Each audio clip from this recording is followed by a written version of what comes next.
Bismillahirrahmanirrahim. Assalamualaikum warahmatullahi wabarakatuh. Alhamdulillahi rabbil alamin ala ni'matil imani wal islam. Wassalatu wassalamu ala asrafil mursalin Sayyidina Muhammadin wa alihi wa sahbihi ajma'in. Amma ba'd. Subhanaka la ilma lana illa ma'lamtana innaka antal alimul hakim.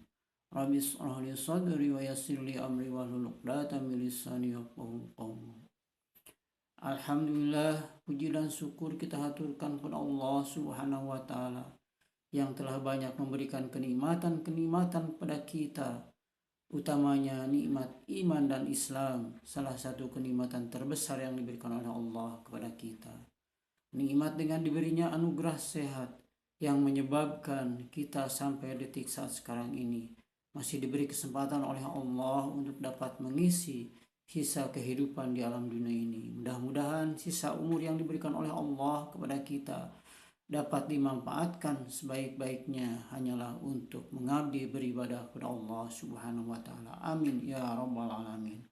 Dan semoga amal perbuatan yang telah kita perbuat sampai detik saat sekarang ini pun diterima oleh Allah Subhanahu wa taala. Amin ya rabbal alamin.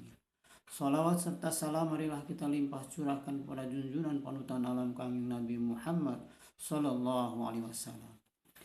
Sahabat-sahabat di mana saja berada, marilah kita di dalam kesempatan yang berbahagia ini untuk membuka kitab suci Al-Qur'an, di mana di dalam Al-Qur'an surat At-Tin, ayat ini mungkin surat ini sudah pada hafal dikarenakan sudah banyak yang mengamalkannya untuk bacaan dalam sholat wajib yang 5 waktu. Dalam Al-Quran surat At-Tin ayat 4-6 ini Allah berfirman, A'udzu billahi minasyaitonir rajim. Bismillahirrahmanirrahim. Laqad khalaqnal insana fi ahsani taqwim, thumma radadnahu asfala safilin. إلا الذين آمنوا وعملوا الصالحات فلهم أجر غير ممنون. Shadaqallahul azim. Yang artinya wallahu a'lam bimuradi. Sungguh kami telah menciptakan manusia dalam bentuk yang sebaik-baiknya, kemudian kami kembalikan dia ke tempat yang serendah-rendahnya, kecuali orang yang beriman dan mengerjakan kebajikan, maka mereka akan mendapatkan pahala yang tidak ada putus-putusnya. Dari firman Allah di dalam Al-Quran surat At-Tin yang pertama, yaitu manusia diciptakan oleh Allah dalam bentuk yang sebaik-baiknya, dan yang kedua, kemudian kami kembalikan ke tempat yang serendah-rendahnya. Ungkapan di atas difirmankan oleh Allah di dalam Al-Quran surat At-Tin ayat ke-4 dan 5. Di ayat yang selanjutnya yaitu ayat 6, Allah berfirman, kecuali orang-orang yang beriman dan mengerjakan kebajikan, maka mereka akan mendapatkan pahala yang tidak ada putus-putusnya. Dari firman Allah surat At-Tin ayat 4, bahwasannya di antara makhluk Allah di atas permukaan bumi ini, manusialah yang diciptakan oleh Allah dalam sebaik-baik bentuk lahir dan bentuk batin, bentuk tubuh dan bentuk nyawa. Bentuk tubuhnya melebihi keindahan bentuk tubuh hewan yang lain, tentang ukuran dirinya, tentang manis air mukanya, sehingga dinamai Bashar, artinya wajah yang mengandung gembira, sangat berbeda dengan binatang yang lain. Dan manusia diberi pula akal, bukan semata-mata napasnya yang turun naik. Maka dengan keseimbangan sebaik-baik tubuh dan pedoman pada akalnya itu, dapatlah dia hidup di permukaan bumi ini menjadi pengatur. Kemudian Tuhan pun mengutus pula rasul-rasul membawakan petunjuk bagaimana caranya agar hidup supaya selamat. Kemudian kami jatuhkan dia ke tempat yang serendah-rendahnya di ayat yang kelima. Demikianlah Allah mentakdirkan Kejadian manusia itu sesudah lahir ke dunia dengan berangsur tubuh menjadi kuat dan dapat berjalan, dan akal pun berkembang sampai dewasa, sampai di puncak kemegahan umur. Kemudian itu berangsur menurun badan tadi, berangsurlah menjadi tua, berangsurlah badan menjadi lemah, dan pikiran mulai pula lemah. Tenaga mulai berkurang, sehingga mulailah rontok gigi kita, rambut hitam berganti dengan uban, kulit yang tegang menjadi kendor, telinga pun berangsur-angsur pendengarannya, dan mulailah menjadi pelupa.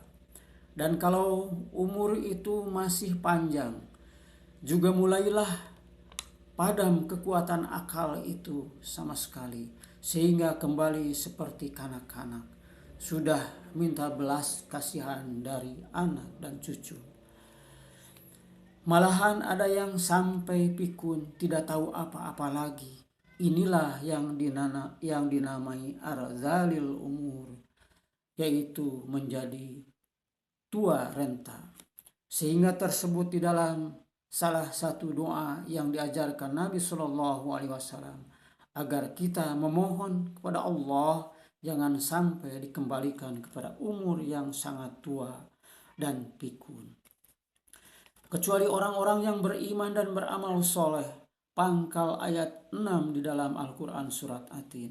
Menurut tafsir dari Ibnu Jarir, beriman dan beramal soleh di waktu badan masih muda dan sehat, maka untuk mereka ganjaran yang tiada putus-putusnya. Inilah doa yang diajarkan Nabi Shallallahu Alaihi Wasallam. Allahumma inni a'udzu bika minal buhri wal kasali wal harami wa aradhalil umur wa azabil qabri wa fitnatid dajjal wa fitnatil mahya wal mamati. Ya Allah, aku berlindung kepada Engkau daripada bakhil dan pemalas, dan tua dan kembali pikun, dan daripada siksa kubur dan fitnah dajjal, dan fitnah hidup dan fitnah mati. Demikianlah diriwayatkan di dalam hadis Bukhari daripada Anas bin Malik. Menurut keterangan Sayyidina Ali bin Abi Thalib, kembali kepada umur tua renta ardalil umur itu ialah antara usia 75 tahunan.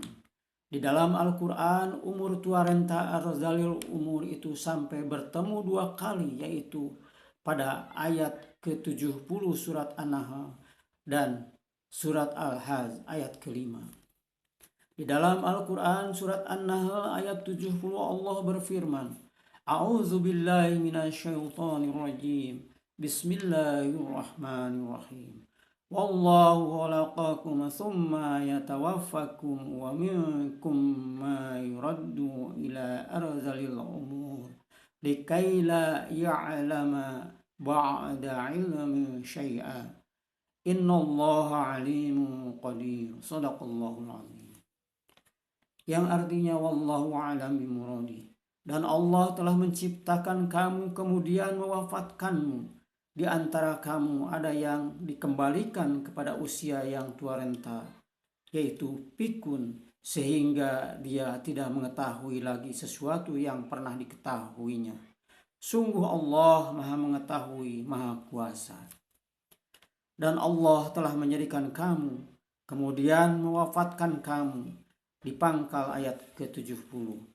Yaitu bahwasannya manusia dijadikan Allah daripada tidak ada menjadi ada, dan setelah dia ada, dia pun dimatikan.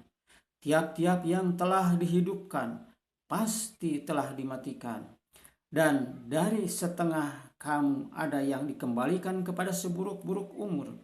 Artinya di antara kamu ada yang dipanjangkan usianya sampai sangat tua, sehingga dia tidak tahu sesuatu apapun sesudah tahu. Apabila sudah sangat tua, maka pikiran dan akal yang sangat cerdas di waktu muda tadi kian lama kian menurun sampai hilang ingatan sama sekali, menjadi pelupa. Di dalam suatu riwayat yang diriwayatkan orang daripada Sayyidina Ali bin Abi Thalib, kalau orang telah mencapai usia 75 tahunan, mulailah dia masuk ke dalam suasana seburuk-buruk umur. Mulailah dia lemah dan ingatan pun tidak kuat lagi dan ilmu pengetahuan mulai hilang. Dibayangkan di dalam ayat ini tingkat umur yang kita lalui di dalam hidup kita. Dari tidak ada kita pun diadakan. Mulailah dari dalam kandungan ibu sampai lahir ke dunia. Mulainya dalam keadaan serba lemah, serba tidak tahu. Kalau usia dipanjangkan Allah, bertambah usia, bertambah kecerdasan. Puncak mendasar dari usia 40 tahun sampai 50 tahun. Dari usia 50 tahun berangsurlah menurun dan menurun lagi.